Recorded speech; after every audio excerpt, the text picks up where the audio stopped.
Welcome to the Get Fit Guys, quick and dirty tips to get moving and shape up. My name is Brock Armstrong and I am the Get Fit Guy. Is a malfunctioning metabolism really why you can't lose weight and keep it off? Well, today we're going to look at a thing called metabolic profiling with our special guest Angelo Poli from a company called MetPro. A few years ago, my colleague, the nutrition diva here on the Quick and Dirty Tips Network, Monica Reinagel, wrote an article dissecting the publication of what was dubbed, at least, the Biggest Loser study. And in that article, Monica dove into research that tracked the progress of 14 contestants on that reality show, The Biggest Loser. Now, each contestant had lost a massive amount of weight during the course of the show. But 6 years later, all but one of the contestants had regained a significant amount of weight. 4 are actually heavier now than they were when the show began. And before you jump to conclusions, the study demonstrated that this struggle was not simply a failure of willpower. In large part, the poor folks who spent so much time getting yelled at on a treadmill in front of millions of television viewers regained weight because they had experienced a dramatic slowdown in their metabolisms. That slowdown meant that even if they kept up a daily caloric intake that was aimed at maintaining their new lower weight, well, they gained weight anyway.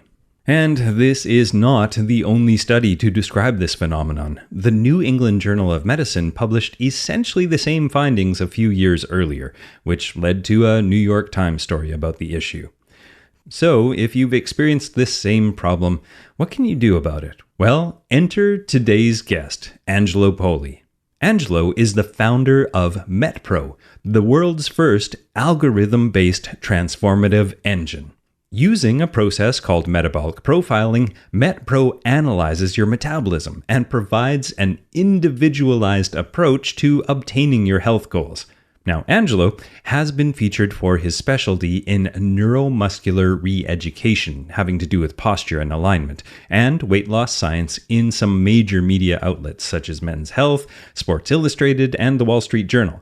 He's also a regular contributor to the Huffington Post. Angelo Poli has also spoken at TEDx and other conferences, and he is a wellness consultant for multiple universities and hospitals around the USA. And I was lucky enough to hook up with Angelo online and get to talk to him for a while, so I'm not going to hold up this interview any longer. Here is my conversation with Angelo Poli. In the past on Get Fit Guy, I've actually talked about, I did an entire episode that was dedicated to what is the metabolism, because it's a pretty misunderstood term.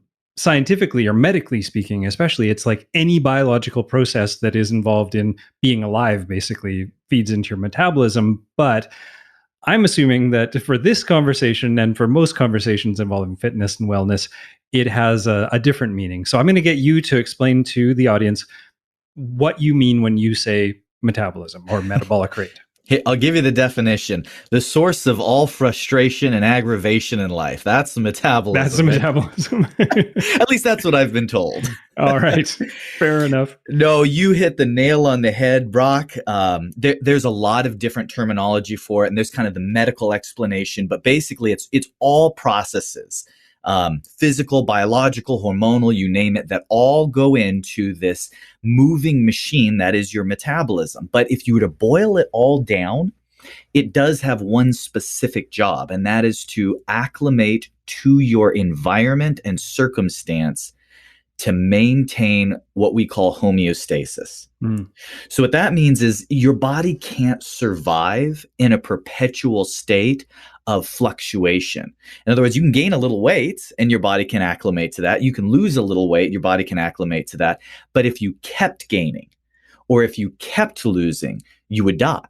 So that's where the metabolism kicks in and acclimates. And that's why there's so much confusion, because we tend to think of it as a static, oh, I burn this many calories a day, or when I exercise, I expend so much energy.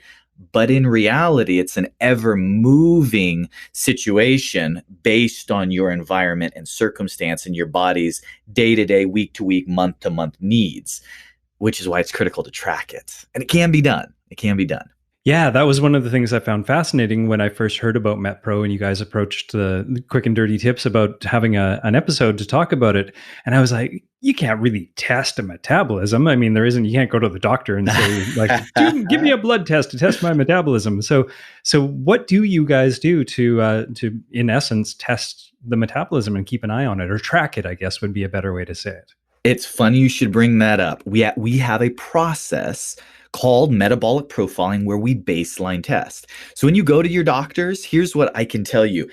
They all have that chart on the back, on the back door that says, height, weight, activity, BMI. Yeah, the BMI. Yeah. Right. And while no two experts, medical or otherwise, will agree on what you have to do to lose or gain weight, they all agree that those charts are not right. Yeah. They might be right for someone, maybe, the luck of the draw on one day, but on average, what we find is there is very little parity from person to person and what their metabolic rate is. And that's why we started more of a functional testing. So we're not talking about medical diagnoses or insulin uptake here. What we're talking about is more of a practical, how much energy do you expend? What amount of food do you need to consume to sustain your current mass? You would be amazed, Brock. I can have two guys, similar age, similar build, similar circumstance. One can eat 4,500 calories a day and maintain his weight. The next one can barely maintain his weight on 2,000. It just depends on where his metabolism is, what he's conditioned it to. That's the key to track. What we do is we'll use kind of a parsing agent. So what that means is if I say, Brock, I want you to eat exactly this today. Now, it's not because I have some brilliant answer to this is the best diet or best meal plan on the planet. What it is I've had thousands and thousands of people follow this exact template, and I can now compare your results against their results and get averages.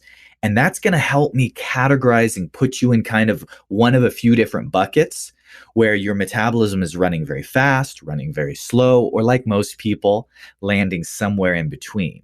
And that's going to help dictate our strategy. Because the approach we take for someone with a fast metabolism, it's not going to look anything like the training nor nutritional approach we're going to take with someone with a slow metabolism. So we have to identify that out of the gate. And I actually, just so the listeners know, I know, Angelo, you know this, but I've been on the MetPro program for over a month now. And I remember right at the very beginning, there was a 72-hour window where I wasn't really given much guidance. In particular, it was more sort of a monitoring. Like I had a certain level of macronutrients, like the level of fat, protein, and carbohydrate that I was supposed to eat, weigh myself during that period, report my energy levels during that period. There wasn't any input on my exercise plan. I was just supposed to keep doing what I've been doing. And then after that 72 hours, then we got serious about it. So that's, I guess, that was figuring out where I was at coming into the program. Yes. And I'll underscore, I'll highlight a little piece of what you did there. You were not supposed to change your activity level. Yes. Yeah. So I tell everyone, look, if you can stick to a strategy for 72 hours, and if that's all you can do, we're going to at least be able to come away with a plethora of critical takeaways regarding how you personally, in real world time now, are functioning, what your metabolic truth is. That will at least enable us to start building a path. And so for some people, that path is very particular, bite for bite.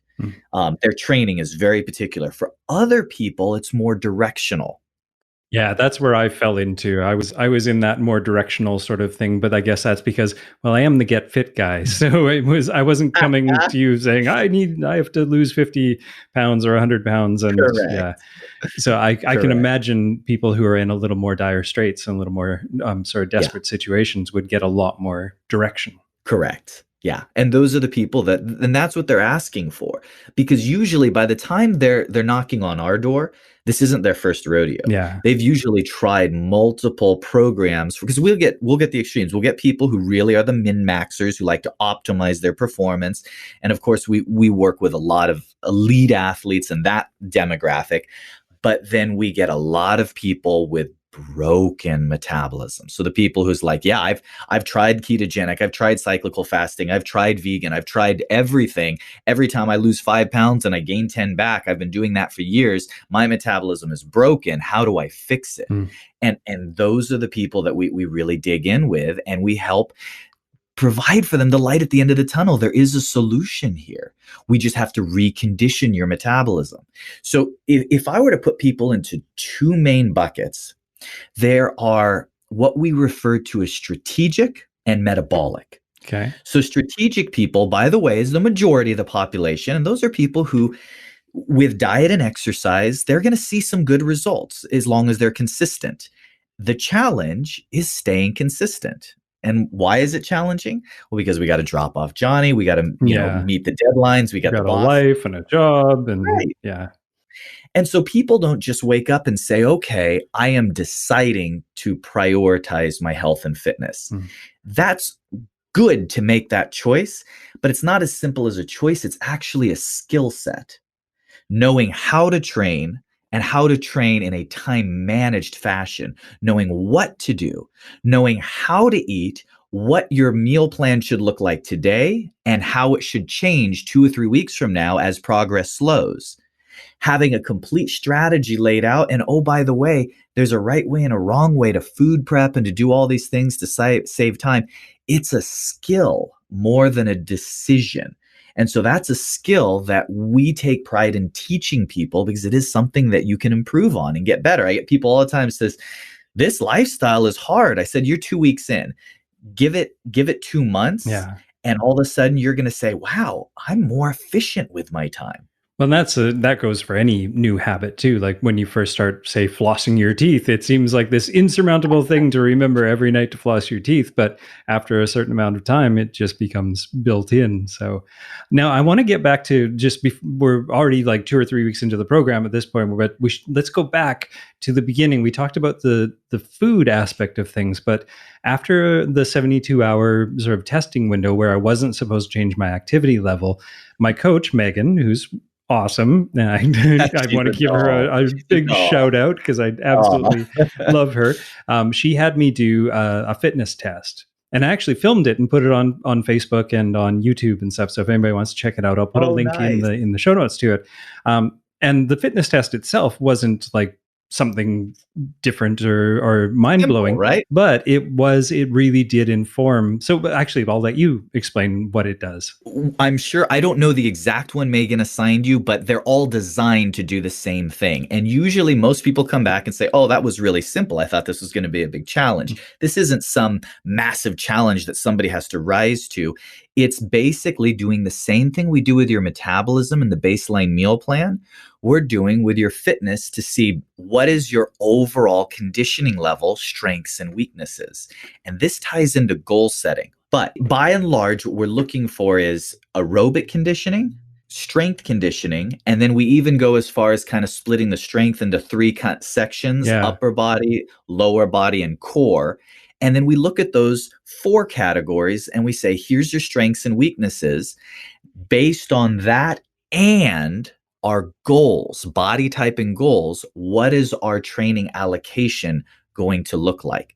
So I'll get calls from whether it's the elite athletes or executive CEOs who call me up and say, Angelo, I've done research. I know about your company, MetPro. I know who you are. Here's what I want. I want to bench 300 pounds. I want to sub 6-minute mile. And oh, by the way, I want to lose 20 pounds. They asked me, can you do that? And I said, that's what I do. This is what I do for a living. This is what I work with people day in and day out on. Here's what you have to choose. Of those goals, which one do you want to complete first?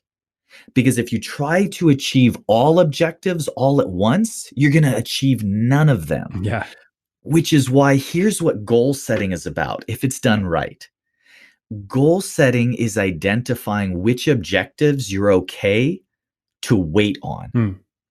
Because in order to get results past just general fitness, you have to, for a time, become a little bit more of a specialist in whatever area we're pushing into. That's how we guarantee results. Some people can get great results as a generalist, but if you want to guarantee results, we need to specialize. So for a lot of people, it's, hey, we want to build strength, we want to increase your stamina, we want to do this, that, and the other. But here's what we're going to do first. We're going to take 20 pounds off first. Then we're going to pause. We're going to focus on this strength marker, that conditioning marker. We're going to reach this level, and then we're going to take another 10 pounds off and pause. And then maybe there we set some goals that are performance-based. Maybe they want to run a marathon. Maybe they want to get a little stronger, whatever the goal is. But it has to make sense. It has to be strategic. Yeah, and one of the things that I'm picking up on what you're saying, and I also have experienced myself doing the program, is, and you can't be in a hurry. And that's something that I think a lot of people forget about when they sign up for a program like this, or they hire a coach like me. They just want to get it done. And if you rush it too much, then you end up in these problems that you were talking about in the beginning, where your metabolism either slows down or it gets damaged in some way, and then you have to spend time repairing it again. So I really appreciate that you guys do take the law of specificity. So you're doing one thing at a time, but you're also not in a hurry to get it done. Every single, and I have actually dieted over 10,000 people in my career now. I've been doing this 2 decades. Every single person at one point or another, whether it's 1 month, 2 months in, has asked me, am I progressing as fast as you'd expect? Because we are searching for that gauge. What is expected? Yeah. I actually had a guy who lost over 50 pounds in 1 month. Yikes. Say he wasn't sure if he was losing fast enough. Now, let me qualify that. He started with me well over 600. He was almost 700 pounds. So the percentage of weight that he lost was actually smaller. Yeah. If you have a guy that's 220 who loses 50 pounds in 30 days, he needs to check into the hospital. Yes. but if for just the story, everybody, regardless of what feedback they get, they look to their coach to give them the nod of, here's how you're doing based on, and why are they looking to us? Because we've worked with thousands and thousands of people that have been highly engaged. This isn't a one size fits all general, hey, go and eat more of this food, do more of that exercise. This is very, very specific. People who are interested in a high level of hands-on and engagement. So they want to know, hey, how am I responding compared to most people? And you deserve that answer. You deserve a very, very specific answer, even if it's not what you want to hear. Yeah. There are times I'm talking with someone, I'm saying, you are giving me 110%. You are doing great and you're making progress, but here is the reality. I can look at what you're doing and tell you your metabolism is very, very slow.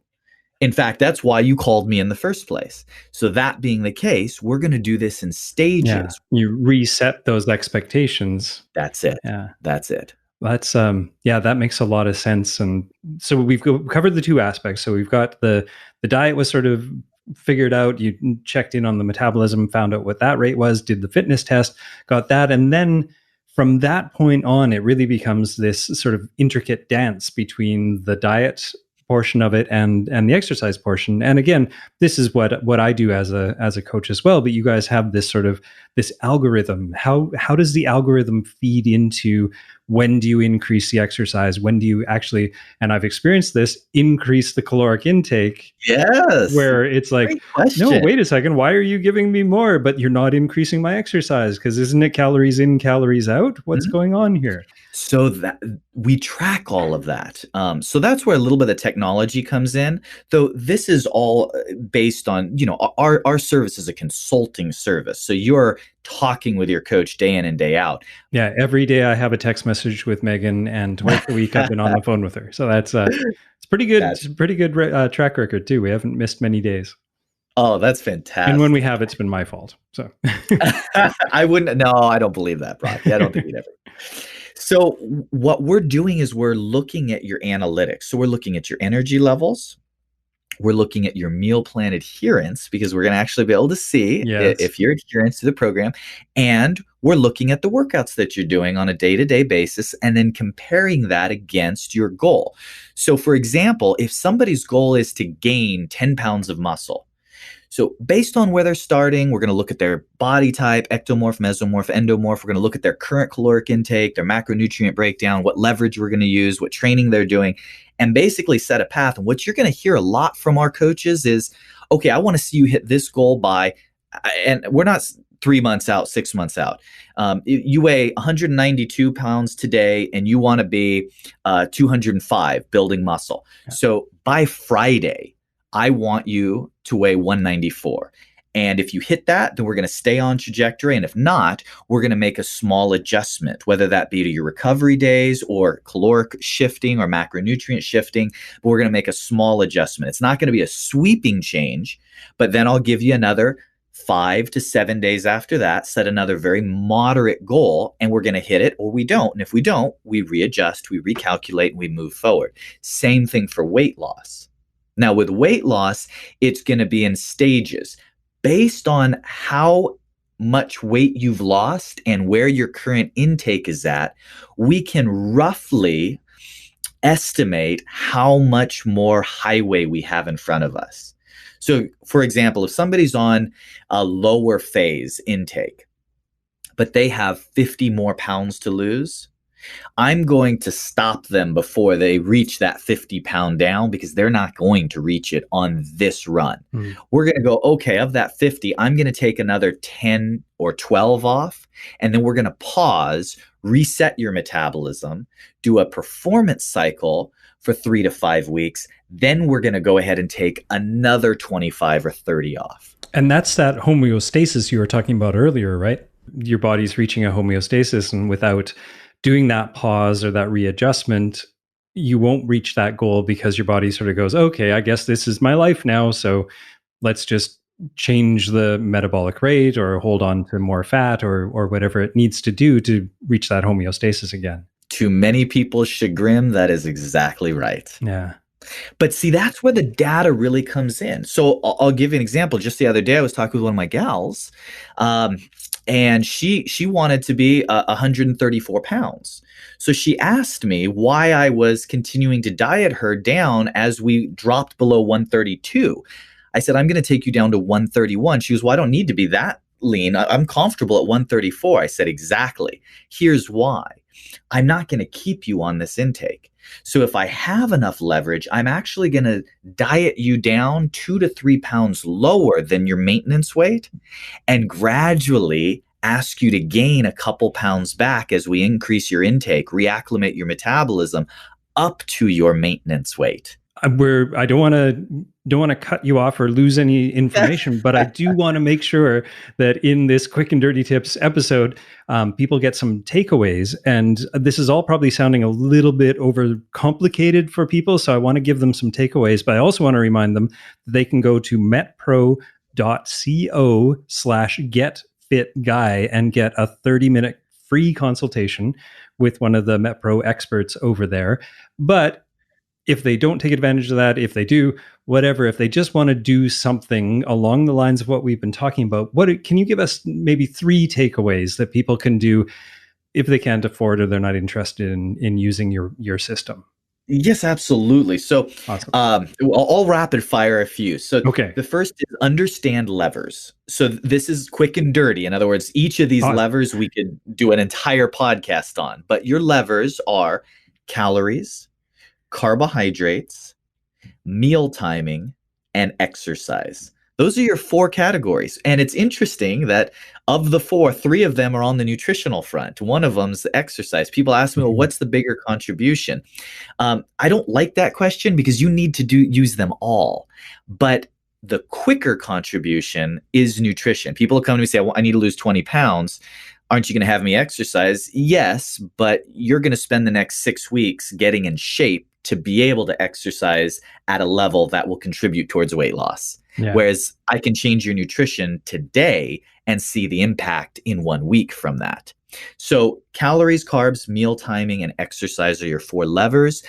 You should at least rationally know which of your levers you're using, and you should be able to articulate at least roughly how you're using it, what you're expecting to get out of it, so that way you know whether it's working or not a few weeks in. Yeah, having a map, so to speak, so you're not just blindly running around the streets of your city hoping you're going to find what you're looking for. Exactly. Same way you need to, if you're going to change one of those four levers, have an idea of what you're looking for, what you're going to measure, what the success means in that realm. Very good. Exactly. You Okay. nailed it.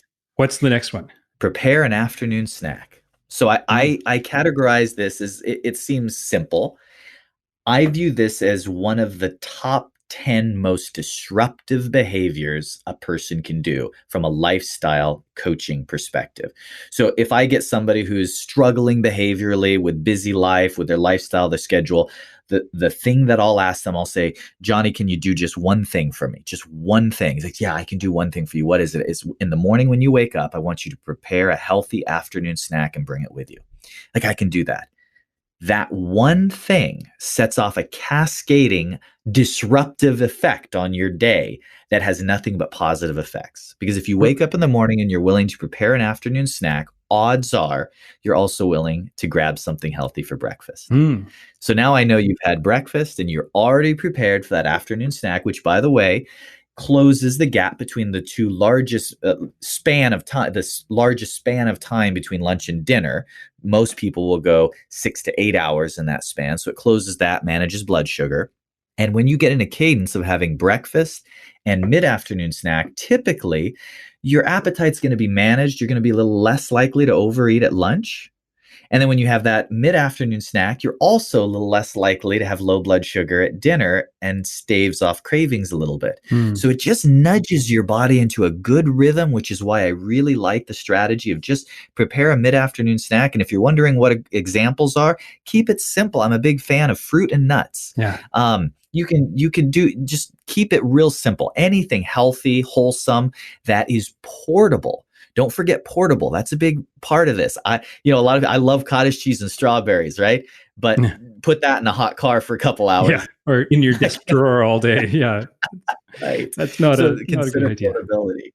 I want to just pick up on one thing that you brought up there that I absolutely love, because I'm a huge fan of mindset and lifestyle changes, and the idea that by having your breakfast and then preparing that meal actually changes your mindset, puts your lifestyle into the I'm taking care of myself now kind of mode, is so valuable. Because sometimes if we're rushing around and we're not having time for stuff, the last thing we think of is taking care of ourselves. So making that change in the morning, I use a morning ritual of doing a movement practice while I'm waiting for the coffee to finish brewing, for the same reason, because it puts me in the mindset of I'm looking after my body today.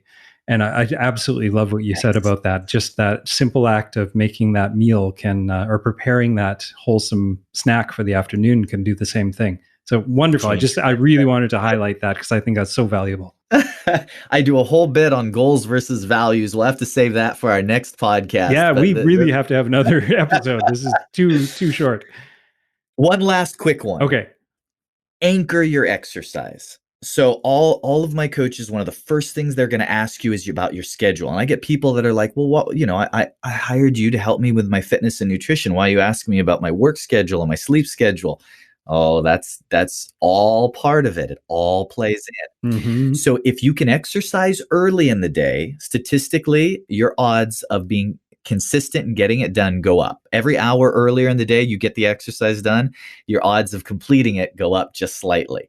If you can't do it early, then the next best thing is to anchor. So what does that mean? It means if you have something static in your calendar, you pass the same gym on the way home from work every day. You drop the kids off at school at the same time every day. You have a particular class. You have a particular standing appointment, whatever it is. If you can anchor to that and attach your workout before or after, your odds of following through with it are much greater. So that's what our coaches really focus on once they get to really know your schedule. And speaking of know, if any of your listeners take us up on a complimentary consultation, be open. Even if this program isn't what you're looking for, talk with one of our experts. Let them get to know you versus just, I want to lose weight or I want to gain weight and here's the challenges. Tell them a little bit about yourself. It really does matter, and it does change the recommendations they make. And you might have a few takeaways that are very specific to your needs. So the more you can open up to a coach that is an expert at helping manage these lifestyle pieces, the better off you're going to be. Wonderful. Now, just a reminder, that's MetPro, metpro.co/getfitguy to claim your 30-minute free consultation. Thank you so much, Angelo, for coming on and talking about this. And I'm serious. We need to have another conversation on the podcast because we have a lot of stuff that we weren't able to cover. But I think this was really, there's some great actionable steps for everybody. And also, don't forget the consultation, metpro.co/getfitguy.